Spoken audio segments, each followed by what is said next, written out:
Und nochmal hier an der Yama, weil's letztens schon so gut war, weil's gestern schon so gut war, direkt nochmal hier hin und nochmal testen. Heute allerdings auf Grund.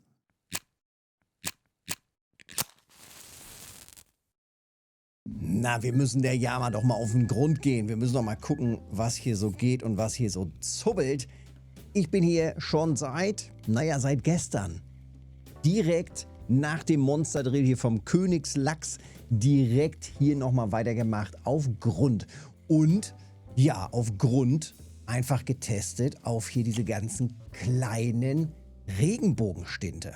Gestern schon den Kescher fast voll gemacht, also das ging schon ganz gut. Und ja, da mir der Brocken ja noch fehlt als Trophy, muss ich das einfach auch nochmal ein bisschen durchziehen. Ich habe jetzt ziemlich lange auch ein bisschen rumprobiert mit den verschiedenen Vorfächern. Das gucken wir uns gleich schön im Detail nochmal an. Dann habe ich Hakengrößen jetzt probiert. Auch nochmal ein bisschen umgeändert. Ich war jetzt eine ziemlich lange Zeit hier mit 8er Haken unterwegs und größentechnisch müssen wir mal eben gucken hier nach Gewicht und wir bleiben mal vielleicht beim Regenbogenstint. Ja, bis zu 257 Gramm. Ist jetzt auch schon ein bisschen her. Also da waren schon ein paar ganz dicke Brocken dabei. Also kann man mal machen. Halt leider noch nicht die Trophy gewesen. Also knapp dran vorbei, aber es geht. Und das, wie gesagt, mit einem großen 8er Haken. Jetzt habe ich allerdings gerade eben umgebaut und habe gerade mal geguckt hier, ist auch noch gar nicht so lang, auf 16er Haken. Ich meine, für so einen kleinen Fisch muss man ja nicht zwingend so einen dicken, fetten Haken verwenden. Aber offensichtlich ballert das Ding ja auch immer auf dicke, fette Haken und dicke, fette Köder rein. Von daher war das vielleicht gar nicht so schlecht. Vielleicht gehe ich sogar noch größer rein, vielleicht auf einen 6er Haken. Einfach komplett übertrieben. Ja, also das heißt es auf jeden Fall noch weiter zu testen. Das kann man ganz gut testen. Und naja, vom Ergebnis würde ich sagen, im Moment, klar, 16er Haken sind mehr kleinere dabei. Also es sind mehr Fische dabei, aber eben auch mehr kleinere dabei. Ja, trotz allem, ne, auch mal hier so ein fast 2 Kilo, so eine Quappe jetzt gerade in der Nacht noch mit dabei. Ja, ist soweit okay, aber eben bisher noch nichts, was halt deutlich größer ist hier beim Regenbogenstint. Gucken wir gerade mal. Vom Setup her, ich ziehe hier gleich einfach mal einen hier rein. Und dann schauen wir uns das mal im Detail an. Vom Setup her, wie gerade schon gesagt, ich teste hier. Man sieht es vielleicht auch schon hier vorne so ein bisschen vom Vorfach. Ich teste hier gerade Microbraid. Jetzt die Tage im Livestream auch nochmal gesagt. Microbraid allerdings jetzt hier nicht die dünnste Microbraid-Schnur, sondern die mit 5 Kilo. Und bei 5 Kilo haben wir hier immerhin 0,1 mm. Auch noch super dünn. 0,1 mm Schnur. 5 Kilo Tragfähigkeit ist natürlich, ja, eigentlich ganz entspannt. Also bisher auf 5 Kilo war da noch nicht wirklich viel, was Theater gemacht hat. Jetzt machen wir hier einfach mal einen anderen Haken. Wie gerade schon gesagt, ja, hier 8er Haken hatte ich die ganze Zeit drauf, ging gut. Jetzt mache ich einfach mal hier knallhart einen 6er und bleib hier auf Eintagsfliegenlarve. Und dann wieder raus damit. Ich weiß nicht, wie weit der Clip ist. Ich würde mal sagen, so um die 15 Meter ungefähr. Ich klipp halt nicht. Also einfach nur raus. Wofür klippen, wenn man kein Futter verwendet? Also einfach rauswerfen. Ich lade ungefähr halb auf. Wir gucken uns das gleich nochmal an. Zack. Ja, Silberlachse auch immer wieder mit dabei. Vom Blei hier, also ein 20 Gramm Blei, locker ausgeworfen, da in Richtung zu diesem Busch. Und dann, genau, so ungefähr auf halb aufgeladen immer. Und gib ihm. So, und weiter geht's. Ja, jetzt haben wir gerade die Morgenstunden. Und es läuft immer mal wieder, mal mehr, mal ein bisschen weniger und ausgeschlitzt. Aber es läuft eigentlich relativ konstant. Gehen hier die Brocken rein und an für sich ist es schon ganz chillig. Also kann man echt ganz gut machen. Also ich gehe mal hier nochmal auf den 8er und bleib hier auf Eintagsfliege. Man kann auch Zuckmücke verwenden, man kann auch Köcherfliege hier verwenden. Steinfliege war nicht so gut. Also man kann auch hier anderes noch verwenden. Mistkäfer hatte ich auch schon mit dran. Schwimmkäfer habe ich probiert, war nicht so geil. Und ich habe sogar auch Fischleich probiert. Fischleich hat auch funktioniert. Allerdings war da eben auch ganz wildes anderes mit dabei. Tricky. Bachflohkrebs wäre was. Hatte ich noch nicht probiert. Auf dem 8er Haken. Gucken wir mal. Vielleicht triggert der ja noch ein bisschen was. Jetzt will ich allerdings auch gar nicht großartig was anderes als Regenbogenstint. Ich will Regenbogenstint.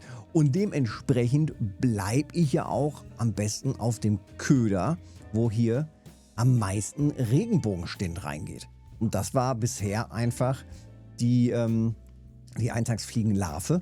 Und ja, das macht das Ganze natürlich simpel. Also einfach hier komplett drauf und ab dafür. Ich bin mit dem 16er, also irgendwie ist mir das zu klein, ne? Es ist mir irgendwie zu klein. Vielleicht ein 12er. Ich glaube, ein 12er ist nochmal ganz gut, ja. 12er Haken, 8er Haken und 6er Haken. Ich denke, ein 12er sollte ganz gut passen, wenn ich mir dazu überlege, vom Gewicht, ja. Damals für die Z-Fische war auch immer wieder 12er Haken eine ganz gute Größe. Und dementsprechend probieren wir das hier einfach mal. So. Genau. Alle drei schön gestrafft. Und ab dafür. Na siehst du, und es zuppelt auch direkt wieder los. Ja, also, kohlemäßig, ja, kann man machen. Man fängt nebenbei, gerade wenn man noch Zuckmücke nimmt oder Köcherfliegenlarve mitnimmt, fängt man nebenbei verschiedenste andere. Also 9-stacheliger Stichling oder dieser Stichling geht noch mit rein. Hier diese Grundel, Bachschmerle hier, die geht auch noch mit rein. Genau. Ugui geht mit rein. Uguis waren auch schon ein paar ganz gute dabei. Ich muss gerade mal gucken. Wöchentliche Rekorde, Grundlight. Hatte ich da ein paar? Direkt mal eben nachgucken. Also es waren, soweit ich weiß, waren da ein paar Meldungen. Na siehste, guck mal doch hier, der Ugui tatsächlich auch auf Schwimmkäfer. Na, baller ich vielleicht doch nochmal rein, den Schwimmkäfer. Wobei das ja, wie gesagt, eigentlich nicht mein Ziel war. 1,13 Kilo. Ja, das schmeckt doch.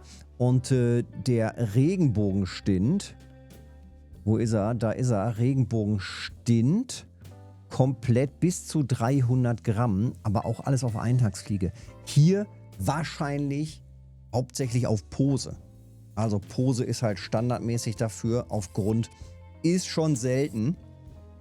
Hat aber einfach den Vorteil, dass man eben hier auf Grund einfach natürlich mit 3 Routen ganz entspannt stehen kann und das so nebenbei machen kann. Ich hatte auch den ganzen Tag heute verschiedene Videos noch gemacht und so und habe das einfach so nebenbei laufen lassen. Also das ging an für sich so ganz gut und war eben auch recht entspannt. Ja, kohlemäßig, wie gerade schon gesagt, wenn man dann auch noch die ganzen Kaffeeaufträge abgeben kann, mega gut. Eine andere Stelle, also auch eine Möglichkeit, sagen wir es einfach mal so, das hier ist ja ein klassischer Spot. Das ist der Spot, den ich jetzt im letzten Video auch schon gezeigt habe, wo dann die Silberlachse hier reingegangen sind, so in die Richtung. Und das lief ja hier ganz gut. Genauso kann man hier dann natürlich auch hin und einfach auch auf Grund. Allerdings hatte ich das jetzt einfach mal hier getestet und ja, es lief gut. Also, ne, weil es lief, habe ich es auch nicht verändert und bin einfach dabei geblieben. Immer mal wieder hier mit den Uguis und gerade mit den Regenbogenstinten passte das eben so weit schon ganz gut. Position, ja, 150, 145 ist immer noch die gleiche Area. Ja, wie gerade schon gesagt, hier wie aus dem letzten Video, quasi an der Ecke zu F6 und da dann, ja, ich würde sagen so um die 15 Meter ungefähr rausgeschmissen.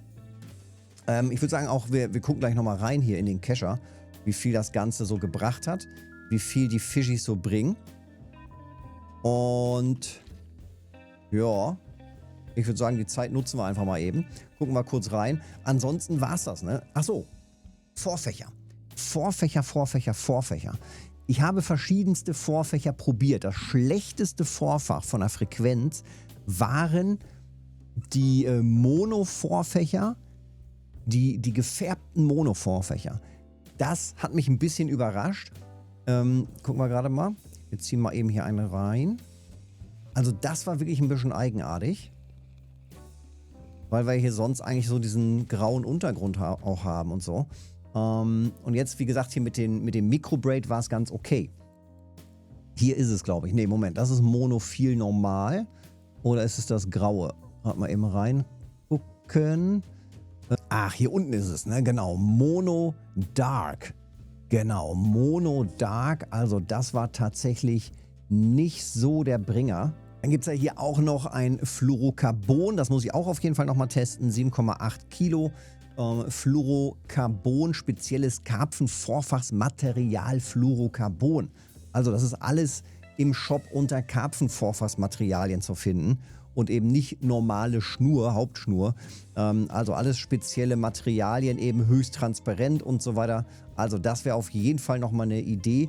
Und dann eben auch hier wieder die geflochtenen, wobei, ja, ich muss sagen, im Moment mit dem Microbraid bin ich tatsächlich ganz zufrieden hier. 5 Kilo Microbraid, das ist natürlich ganz normale Hauptschnur. Muss ich auf jeden Fall noch mal ein bisschen weiter rumtesten. Beziehungsweise hier ändere ich das einfach gerade noch mal auf das andere Fluoro. Kriegen wir das hier? Das hier ist es, ne? Nee, das ist es nicht. Das hier ist es. 45 cm hatte ich alle gemacht. Genau, 7,8. Das werfen wir auch noch mal eben raus. So, einfach auf entspannt. Da ist auch was dran. Ja, auch das immer natürlich zwischendurch machen, kurz kontrollieren, denn es können eben auch hier ganz kleine Brocken reingehen und dann merkt man es halt gar nicht. Die melden sich gar nicht groß, aber eine schöne Bachschmerle, guck mal. Auf dem Schwimmkäfer, 32 Gramm. Na, guck. Direkt wieder raus damit. Die waren bisher noch nicht so groß. Und das jetzt hier das erste Mal, ja, auf einem 6er-Haken. Auch nicht so schlecht. Einfach doch nochmal ein bisschen größer reingehen. Naja, wobei Silberkarpfen, wollen wir hier vielleicht auch gar nicht drauf haben. 6er-Haken ist, glaube ich, für Ogui und sowas nochmal ein ganz gutes Ding. Ich teste es einfach noch ein bisschen länger aus und probiere das noch ein bisschen. Und dann gucken wir mal, was noch alles so reingeht. So lassen wir das erstmal. Und ich würde sagen, wir gucken gerade nochmal kurz in den Shop. Beziehungsweise vorm Shop natürlich nochmal ins Café. Genau, die Kandidaten, das war von heute Morgen, vor 7 Stunden schon. Ja, da hatte ich noch ein bisschen anderes rumgetestet. Guck mal, eine Quappe. Sehr gut. Quappe. Nehmen wir auch direkt eine von heute Morgen. Ne, die ist noch ein bisschen leichter. Bachschmerle, 4 Stück mit 30 Gramm. Ja, vielleicht auf dem Bachflohkrebs. 6 Stück hiervon. Sehr gut. Nehmen wir natürlich die leichtesten. 1, 2, 3, 4, 5, 6. Für 60 Silber. Ja, das ist doch gut, ey. Das ist doch gut. Und so kriegt man dann eben auch Stück für Stück hier die ganzen Kandidaten aus den Kaffeeaufträgen erledigt. Ogui ist auch übrigens immer mit drin. Hatte ich gestern direkt den Auftrag. Ja, aber bis hier ein neuer reingeht, habe ich den Kescher schon wieder halb voll. Und jetzt gucken wir gerade nochmal eben nach dem Preis sortiert. Die Oguis. Na, guck. Die Oguis, das lohnt doch immer. Von heute Morgen noch die oder heute Vormittag noch die Quappen mit drin. Ja. Aber eben auch hier die Regenbogenstinte, ne? Um die 8 Silber. Also dafür, dass die Frequenz ganz gut ist, kann man das machen. So viel dazu. Kratsching. Eben weiter verkaufen, beziehungsweise verkaufen und direkt weitermachen. Wenn es dir geholfen hat, Daumen da lassen. Hilft mir mega. Und dann sehen wir uns im nächsten Video oder mal im Livestream. Bis dahin.